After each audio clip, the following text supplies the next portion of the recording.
అందరికీ నమస్కారం. చూస్తుండగానే 2025 సంవత్సరం కూడా ముగిసిపోయింది. కానీ వెళుతూ వెళ్తూ మార్కెట్ మాత్రం ఒక పెద్ద సర్ప్రైజ్ ఇచ్చింది. మరి ఈ రోజు అంటే డిసెంబర్ 31న అస్సలేం జరిగిందో డీటెయిల్గా చూద్దాం. గత 4 రోజులుగా మార్కెట్ కంటిన్యూస్గా పడుతూనే ఉంది కదండి. సో అందరూ ఏమనుకున్నారు, ఈ సంవత్సరం కూడా నష్టాలతోనే ముగుస్తుందేమో అని. కానీ సీన్ మొత్తం రివర్స్ అయింది. ఊహించని ఒక మలుపు తీసుకుంది. ఆ మలుపు ఏంటంటే ఈ ఒక్క నంబర్ +546. అవును, మీరు విన్నది నిజమే. సెన్సెక్స్ ఏకంగా 546 పాయింట్లు లాభపడింది. గత కొద్ది రోజుల నష్టాల ట్రెండ్ని ఒక్క దెబ్బతో మార్చేసింది. సరే, మరింత అనూహ్యంగా మార్కెట్ ఎందుకు పుంజుకుంది? అనలిస్టులు దీన్నే ఇయర్ ఎండ్ సర్ప్రైజ్ ర్యాలీ అని పిలుస్తున్నారు. టెక్నికల్గా చెప్పాలంటే దీన్ని రిలీఫ్ ర్యాలీ అంటారు. అంటే ఏంటంటే మార్కెట్ వరుసగా పడిపోతున్నప్పుడు అరే, షేర్ల ధరలు బాగా తగ్గాయి కదా, ఇదే మంచి ఛాన్స్ కొనడానికి అని ఇన్వెస్టర్స్ ఒక్కసారిగా ఎగబడి కొంటారు. ఎగ్జాక్ట్గా ఈరోజు అదే జరిగింది. ఒక్కసారి క్లోజింగ్ ఫిగర్స్ చూస్తే సెన్సెక్స్ 85,180 పైన క్లోజ్ అయింది. ఇక నిఫ్టీ 50 అయితే 26,100 మార్క్ని దాటేసింది. అంటే దాదాపు 0.7% లాభమన్నమాట. ఇది క్లియర్గా ఒక స్ట్రాంగ్ బుల్లిష్ కంబ్యాక్ అని చెప్పచ్చు.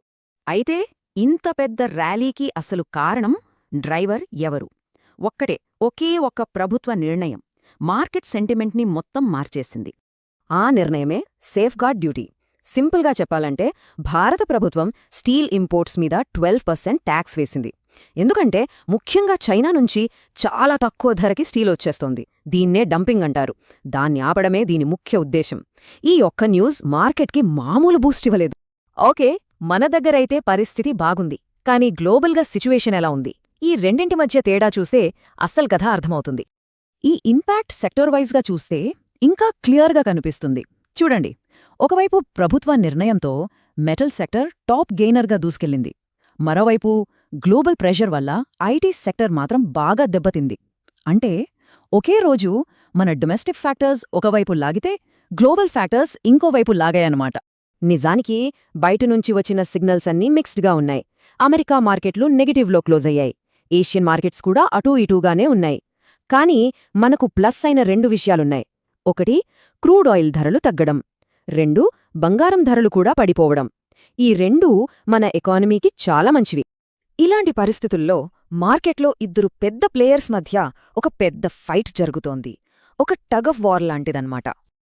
చూడండి, ఒకవైపు ఫారెన్ ఇన్వెస్టర్లు అంటే ఎఫ్ఐఐలు అమ్ముతూనే ఉన్నారు, వాళ్ళస్సలు ఆగట్లేదు. కానీ మరోవైపు మన డొమెస్టిక్ ఇన్వెస్టర్లు అంటే డిఐఐలు, మన మ్యూచువల్ ఫండ్స్, ఇన్సూరెన్స్ కంపెనీలు, వాళ్ళు గట్టిగా కొంటూ మార్కెట్ని పడిపోకుండా కాపాడుతున్నారు. అందుకే అనలిస్టులు ఏమంటున్నారంటే మార్కెట్ ప్రస్తుతం ఒక యుద్ధంలో ఉంది అని. ఇది నిజమే కదా. ఫారెన్ వాళ్ళు ఎంత అమ్మినా మనవాళ్లు అంతకంత కొని మార్కెట్ని నిలబెడుతున్నారు. సరే, ఫైనల్గా చూస్తే 2025 చివరి రోజున మార్కెట్ ఎలా గెలిచింది, ఈ ఏడాది ఫైనల్ వర్డిక్ట్ ఏంటో చూద్దాం. ఈ గెలుపు వెనక ముఖ్యంగా 3 కారణాలున్నాయి. నంబర్ 1, ప్రభుత్వం తీసుకొచ్చిన స్టీల్ డ్యూటీ. నంబర్ 2, పడిపోయిన క్రూడ్ ఆయిల్ ధరలు. ఇక నంబర్ 3, మన డొమెస్టిక్ ఇన్వెస్టర్లు ఇచ్చిన స్ట్రాంగ్ బయింగ్ సపోర్ట్. ఈ 3 కలిసి మార్కెట్ను గెలిపించాయి. అయితే 2025 సంవత్సరమైతే ఒక పాజిటివ్ నోట్తో ముగిసింది. అంతా బాగానే ఉంది. కానీ అందరి మదిలోనూ ఇప్పుడు ఒకే ఒక పెద్ద ప్రశ్న ఉంది. కొత్త సంవత్సరంలో అయినా ఈ ఫారిన్ ఇన్వెస్టర్లు అమ్మడం ఆపుతారా లేదా? ఎందుకంటే 2026 మార్కెట్ భవిష్యత్తు మొత్తం బహుశా ఈ ఒక్క ప్రశ్నకు దొరికే సమాధానం మీదే ఆధారపడి ఉంది. ఈరోజు మనం కేవలం అంకెల గురించి మాట్లాడుకోబోట్లేదు. ఆ అంకెల వెనుకున్న అసలు కథ ఏంటో చూద్దాం. మార్కెట్ను ఇంతలా ప్రభావితం చేసిన ఆ కీలకమైన అంశాలేంటో లోతుగా విశ్లేషిద్దాం. ఈ విశ్లేషణలో ముందుగా స్టీల్ సెక్టార్లో వచ్చిన బూమ్ గురించి చూద్దాం. తర్వాత ఫ్యూచర్ సెక్టర్స్ అయిన టెక్, గ్రీన్ ఎనర్జీ వైపు వెళ్దాం. ఆ తర్వాత కొన్ని స్పెషల్ స్టాక్ స్టోరీస్ ఉన్నాయి. ఇక చివర్లో మనం గుర్తుంచుకోవాల్సిన ముఖ్యమైన విషయాలేంటో చర్చిద్దాం. సరే, మరి మొదలు పెడదామా? ఓకే, ముందుగా స్టీల్ రంగం. ఒక్కటంటే ఒక్క ప్రభుత్వ నిర్ణయం మొత్తం స్టీల్ సెక్టార్ తలరాతని ఎలా మార్చేసిందో ఇప్పుడు చూద్దాం. ఈ మొత్తం కథలో హీరో ఎవరంటే సేఫ్గార్డ్ డ్యూటీ. సింపుల్గా చెప్పాలంటే బయటి దేశాల నుంచి మన మార్కెట్లోకి చౌకగా వచ్చిపడే వస్తువుల నుంచి మన కంపెనీలను కాపాడటానికి ప్రభుత్వం వేసే ఒక ట్యాక్స్. ఒక రకంగా ఇది మనవాళ్లకి ఒక రక్షణ కవచం లాంటిదన్నమాట. సరే, ఈ నిర్ణయంతో ఫస్ట్ బెనిఫిట్ పొందింది ఎవరు? మన ప్రభుత్వ రంగ సంస్థ steel authority of India limited. అదేనండి, సేల్. SAIL ఈ స్టాక్ ఏకంగా 5% పైగా లాభపడింది. ఇక్కడ అసలు పాయింట్ ఏంటంటే స్టీల్ దిగుమతుల మీద ప్రభుత్వం 12% సుంకం వేసింది కదా, అది విదేశీ పోటీ నుంచి సేల్కి డైరెక్ట్గా ఒక షీల్డ్లా పనిచేసింది. దీంతో మన పబ్లిక్ సెక్టార్ స్టీల్ కంపెనీలకి భలే బూస్ట్ వచ్చింది. ఇక ఇదే స్టోరీ ప్రైవేట్ సెక్టార్లో కూడా రిపీట్ అయింది. దేశంలోనే పెద్ద private steel company JSW steel, ఇది కూడా దాదాపు 4.8% పెరిగింది. ఇక్కడ ఇంట్రెస్టింగ్ పాయింట్ ఏంటంటే గవర్నమెంట్ వేసిన ఆ డ్యూటీ JSW స్టీల్ లాంటి పెద్ద ప్రైవేట్ ప్లేయర్కి కూడా ఒక వరంలా మారింది. ఎందుకంటే ఫారిన్ కాంపిటీషన్ తగ్గింది కదా, దాంతో డొమెస్టిక్ మార్కెట్లో సేల్స్, మార్కెట్ షేర్ ఖచ్చితంగా పెరుగుతాయని ఇన్వెస్టర్లు బలంగా నమ్మారు. ఇక స్టీల్ సెక్టార్లో మనందరికీ బాగా తెలిసిన పేరు టాటా స్టీల్. ఈ స్టాక్ కూడా 2.86% లాభాల్లో ఉంది. టాటా స్టీల్ విషయంలో ఇన్వెస్టర్లు కొంచెం ఫ్యూచర్ గురించి ఆలోచిస్తున్నారు. ఈ డ్యూటీ వల్ల 2026 దాకా స్టీల్ ధరలు స్టేబుల్గా ఉంటాయని, దానివల్ల కంపెనీ ప్రాఫిట్ మార్జిన్స్ కూడా మెరుగుపడతాయని వాళ్ళు అంచనా వేస్తున్నారు. ఇక్కడే మన కథలో ఒక ట్విస్ట్. ఇది స్టీల్ కంపెనీ కాదు, కానీ స్టీల్ స్టాక్స్తో పాటే దూసుకెళ్ళింది. అదే గ్రాఫైట్ ఇండియా, ఏకంగా 9% పైగా పెరిగింది. అసలు దీనికి స్టీల్కి సంబంధం ఏంటంటారా? స్టీల్ తయారు చేయాలంటే గ్రాఫైట్ ఎలక్ట్రోడ్లు ఖచ్చితంగా కావాలి.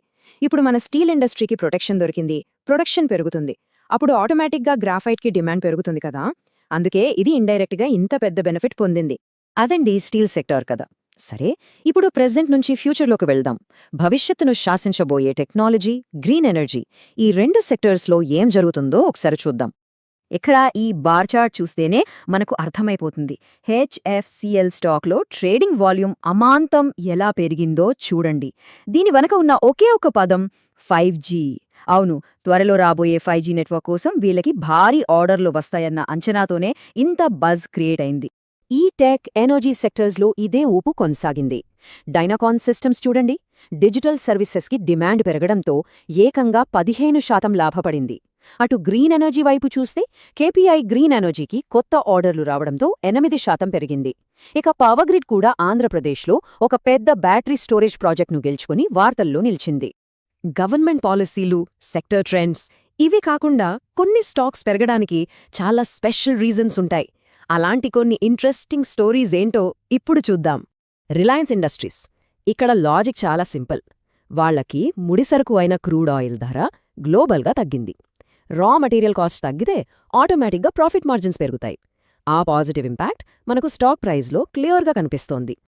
సరే, ఇప్పుడు ఈ రోజు లిస్ట్లో బిగ్గెస్ట్ సర్ప్రైజ్కి వద్దాం. ఓరియంట్ టెక్నాలజీస్ ఒక్క రోజులో ఏకంగా దాదాపు 17% పెరిగింది. అన్బిలీవబుల్ కదా. మరి ఇంతలా పెరగడానికి కారణం? ఇది మార్కెట్లోకి కొత్తగా వచ్చిన కంపెనీ. ఇయర్ ఎండింగ్ కదా, పెద్ద పెద్ద ఫండ్ హౌజెస్ అంటే ఇన్స్టిట్యూషనల్ ఇన్వెస్టర్లు వాళ్ల పోర్ట్ఫోలియోలను సర్దుబాటు చేసుకునే ప్రాసెస్లో ఈ స్టాకును భారీగా కొన్నారు. అందుకే ఈ సడన్ జంప్. ఓకే, ఇప్పటిదాకా మనం టాప్ గెయినర్స్ గురించి చూసాం. ఇప్పుడు వీటన్నిటినుంచి మనం నేర్చుకోవాల్సిన కీలకమైన పాయింట్స్ ఏంటో ఒకసారి చూద్దాం. మొత్తం మీద చూస్తే ఈ విన్నర్స్ని నడిపించింది 3 ముఖ్యమైన విషయాలు. మొదటిది గవర్నమెంట్ పాలసీ, ఒక్క నిర్ణయం మొత్తం సెక్టార్నే ఎలా మారుస్తుందో చూశాం. రెండోది సెక్టోరల్ ట్రెండ్స్, అంటే 5G, గ్రీన్ ఎనర్జీ లాంటి ఫ్యూచర్ ట్రెండ్స్లో ఇన్వెస్ట్ చేయడం లాభించింది. ఇక మూడోది కంపెనీకి సంబంధించిన స్పెసిఫిక్ న్యూస్, మంచి కాంట్రాక్టులు, ఇన్వెస్టర్ల ఆసక్తి, ఇవన్నీ చాలా ముఖ్యం. సో ఇది 2025 మార్కెట్ స్టోరీ. ప్రభుత్వ నిర్ణయాలు, టెక్నాలజీ వేవ్, కొన్ని ప్రత్యేకమైన పరిస్థితులు, ఇవన్నీ కలిసి ఈ ఏడాది విన్నర్స్ని డిసైడ్ చేసేయి. మరి రాబోయే 2026లో మార్కెట్ను ఏ కొత్త కథలు ముందుకు నడిపిస్తాయి, ఏ సెక్టార్స్ కొత్త హీరోలుగా పుట్టుకొస్తాయి? వారు పెద్ద కంపెనీలు ఎలా సాధ్యం? అసలెందుకిలా జరిగింది? దీని వెనకున్న కారణాలు ఏంటి? రండి, ఈ విశ్లేషణలో మనం కొంచెం లోతుగా వెళ్ళి చూద్దాం. సరే, ఈ పతనానికి గల కారణాలను మనం కొన్ని భాగాలుగా విడగొట్టి చూద్దాం. ముందుగా కంపెనీల అంతర్గత సవాళ్లు, ఆ తర్వాత మొత్తం సెక్టార్ మీద పడిన నీడలు, అప్పుడు బయటనుంచి వచ్చిన ఒత్తిళ్లు, ఇంకా చివరగా ఇన్వెస్టర్లుగా మనం నేర్చుకోవాల్సిన కీలక పాఠాలేంటో కూడా చర్చిద్దాం. సరే, ముందుగా కంపెనీల లోపలి విషయాలతో మొదలుపెడదాం. ఎందుకంటే కొన్నిసార్లు అతిపెద్ద ప్రమాదాలు బయటనుంచి రావక్కర్లేదు, కంపెనీ లోపలే మొదలవుతాయి. అంటే నాయకత్వ సమస్యలు కావచ్చు, లేదా అదుపు తప్పుతున్న ఖర్చులు కావచ్చు. ఇవి స్టాక్ ధరను ఎలా ప్రభావితం చేస్తాయో చూద్దాం. ఉదాహరణకి జొమాటోనే తీసుకుందాం. ఈ స్టాక్ ఏకంగా 2.10% పడిపోయింది. కారణమేంటంటే వాళ్ల సబ్సిడరీ అంటే బ్లింకిట్ ఉంది కదా, దాని చీఫ్ ఫైనాన్షియల్ ఆఫీసర్ రాజీనామా చేసేశారు. అంతే, ఇన్వెస్టర్లలో ఒక్కసారిగా ఒక రకమైన భయం మొదలైంది. దానికి తోడు స్విగ్గీ నుంచి పోటీ కూడా గట్టిగా ఉందనే వార్తలు రావడంతో ఈ పతనానికి అది మరింత ఆజం పోసినట్టయింది. అంటే ఇక్కడ మనం అర్థం చేసుకోవాల్సిందేంటంటే, ఒక కీలకమైన వ్యక్తి రాజీనామా చేయడమనేది కేవలం ఒక న్యూస్ ఐటం కాదు. అది కంపెనీ భవిష్యత్తు మీద ఇన్వెస్టర్లకున్న నమ్మకాన్ని దెబ్బతీసే ఒక పెద్ద సంకేతమన్నమాట. నాయకత్వం స్థిరంగా లేకపోతే ఎంత పెద్ద కంపెనీ అయినా సరే ఇలాంటి ఒడిదుడుకులను ఎదుర్కోక తప్పదు. ఇప్పుడు ఇండిగో అంటే ఇంటర్గ్లోబ్ ఏవియేషన్ పరిస్థితి చూద్దాం. ఈ స్టాక్ కూడా 1.37% నష్టపోయింది. మరి ఇక్కడ సమస్య ఏంటి?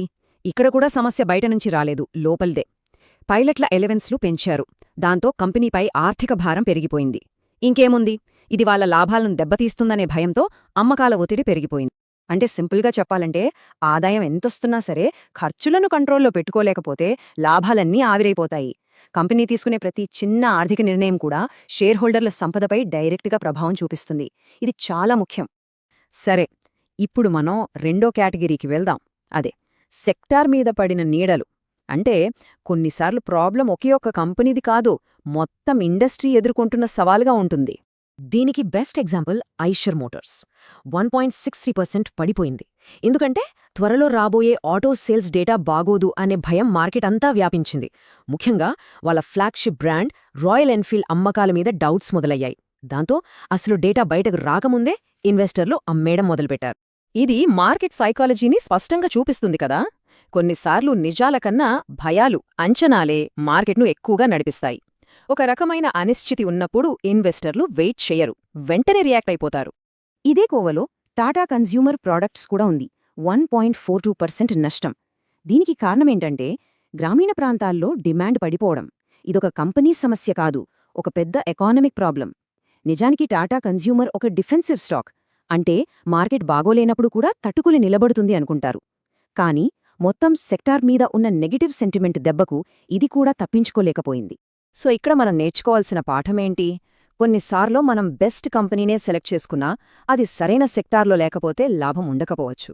అందుకే ఒక ఇన్వెస్టర్ కేవలం కంపెనీని మాత్రమే కాదు, అది పనిచేసే మొత్తం ఇండస్ట్రీని, ఆ టైంలో ఉన్న ఆర్థిక వాతావరణాన్ని కూడా తప్పకుండా అనలైజ్ చేయాలి. సరే, ఇక చివరి కేటగిరీకి వచ్చేద్దాం. అదే బాహ్య మరియు టెక్నికల్ ఒత్తిళ్లు.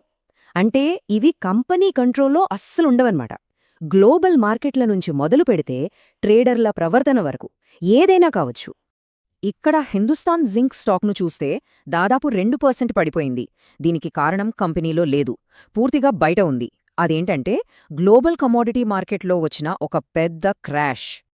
చూడండి, అంతర్జాతీయ మార్కెట్లో వెండి ధరలు ఏకంగా 7-8% కుప్పకూలిపోయాయి. మరి హిందుస్థాన్ జింక్కు వెండి ఒక మేజర్ సోర్స్ ఆఫ్ ఇన్కమ్. అందుకే గ్లోబల్ మార్కెట్లో వచ్చిన ఈ పతనం డైరెక్ట్గా ఈ షేర్పై విపరీతమైన సెల్లింగ్ ప్రెషర్ను క్రియేట్ చేసింది. దీన్ని బట్టి మనకు ఏమర్థమవుతుంది? కొన్ని కంపెనీల భవిష్యత్తు వాటి చేతుల్లో పూర్తిగా ఉండదు. వాటి లాభాలు ఎక్కడో లండన్లోనో న్యూయార్క్లోనో ట్రేడ్ అయ్యే కమాడిటీ ధరలపై ఆధారపడి ఉంటాయి. ఇది ఇన్వెస్టర్లు తప్పకుండా గుర్తించాల్సిన ఒక ఎక్స్టర్నల్ రిస్క్. ఇక మన లిస్ట్లో చివరిది మ్యాక్స్ హెల్త్ కేర్ ఇన్స్టిట్యూట్. ఇది 2.03% పడింది. దీని వెనుకున్న ఒక ముఖ్యమైన కారణం షార్ట్ బిల్డప్. అంతేకాదు, స్టాక్ వాల్యుయేషన్ కూడా చాలా ఎక్కువగా ఉందనే అభిప్రాయం ఉండటంతో అది అమ్మకాల ఒత్తిడిని తట్టుకోలేకపోయింది. అసలు ఈ షార్ట్ బిల్డప్ అంటే ఏంటి అని మీకు డౌట్ రావచ్చు. సింపుల్గా చెప్పాలంటే, ట్రేడర్లు ఒక స్టాక్ ధర భవిష్యత్తులో ఇంకా పడిపోతోంది అని గట్టిగా నమ్మి దాన్ని అమ్మేయడం మొదలుపెడతారు. ఇది ఒక రకంగా ఆ స్టాక్ ధర పడిపోతుంది అని బెట్టింగ్ కట్టడం లాంటిదే అన్నమాట. ఇక్కడ కీ పాయింట్ ఏంటంటే, టెక్నికల్ చార్ట్లు చాలా వీక్గా కనిపించాయి. దాని అర్థమేంటంటే, చాలామంది ట్రేడర్లు ఈ స్టాక్ పడిపోతుందని నమ్మారు. వాళ్ళందరూ అమ్మడం వల్లే అది నిజంగా పడిపోయింది. దీన్నే సెల్ఫ్ ఫుల్ఫిల్లింగ్ ప్రాఫెసీ అంటారు. అంటే జరుగుతుందని నమ్మితే అదే జరగడమన్నమాట. సరే, ఇప్పుడుదాకా మనం వేర్వేరు కారణాలు చూశాం కదా. ఇప్పుడు ఈ ఉదాహరణలన్నింటినీ కలిపి ఈ పతనాల నుంచి ఒక ఇన్వెస్టర్గా మనం నేర్చుకోవాల్సిన ముఖ్యమైన పాఠాలేంటో చూద్దాం. ఒక్కసారి ఈ టేబుల్ చూస్తే మనకు మొత్తం క్లియర్గా అర్థమవుతుంది. చూడండి, జొమాటో, ఇండిగో, ఈ రెండింటి సమస్యలు ఇంటర్నల్. ఐషర్, టాటా కన్స్యూమర్ ఇవి సెక్టర్ ప్రాబ్లమ్స్. ఇక Hindustan zinc, Max health care పై పనిచేసినవి ఎక్స్టర్నల్ మరియు టెక్నికల్ ప్రెషర్స్. అంటే స్టాక్ మార్కెట్లో రిస్క్ అనేది ఎప్పుడూ ఒకేలా ఉండదు. దాన్ని మనమిలా రకరకాల కోణాల్లోంచి అర్థం చేసుకోవాలి.